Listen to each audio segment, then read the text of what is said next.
ఏంద్రైనా తాగ తాగుతాడు ఈ కష్టం చేసి ఏం చెప్తాం మరి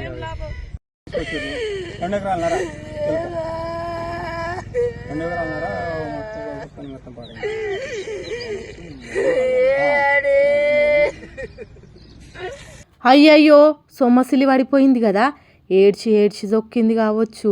ఓపిక లేక సొమ్మసిల్లి కింద పడ్డదట. రెక్కలు ముక్కలు చేసుకొని ఆరుగాలం చేసిన చేతను వానదేవుడొచ్చి గద్ద తిరగ తన్నుకపోతే ఎంత గోసుంటుంది ఏం కథ. ఆ వానదేవునికి ఎట్లా మనసు వచ్చిందో, ఎందుకు జాలి కలగలేదో. వరంగల్ జిల్లా నర్సంపేట మండలం ముత్యాలమ్మ తండా బానోతు మంగమ్మ అనే మహిళ రైతు మార్కెట్కు మక్కలు తెచ్చి ఎండబోసిందట. 2.5 ఎకరాలలో వండిన 5 ట్రాక్టర్ల మొక్కజొన్నలు ఆరినాక అమ్ముదామని 3 రోజుల నుంచి మార్కెట్లోనే ఉన్నదట. ఇంకేమున్నది, ఈ వానదేవునికి కండ్లు మండినాయి. మంగమ్మ కష్టాన్ని నీలపాలు చేయాలనుకున్నాడు కావచ్చు. ఒక్కసారే గాలి దుమారంతోనొచ్చి 3/4 వంతు పంటను వరదల కలిపిండట వానదేవుడు. మంగమ్మ పెన్మిటి ఏం పట్టించుకోకుండా తానే వ్యవసాయం పనులు చేసుకుంటా పంటలు పండిస్తున్నదట. పాపం ఒక్కొక్క గింజ వండేతానికి ఎంత కష్టపడ్డదో ఈ తల్లి.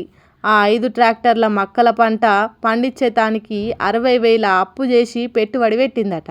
ఇప్పుడు ఆ అప్పు ఎట్లా తీరాలి వానదేవుడా, నన్ను గోసపెట్టేతానికి నీకు మనసు ఎట్లొచ్చిందయ్యా అని బోరుని ఏడుస్తున్నది గిట్ల కింద పడి. అయితే జొన్నలు సరిగ్గా ఎండలేదని దానికి వంకబెట్టి దీనికి వంకబెట్టి మార్కెట్ ఆఫీసర్లు ఆలోచన చేసుడుతోనే ఇట్లా జరిగింది.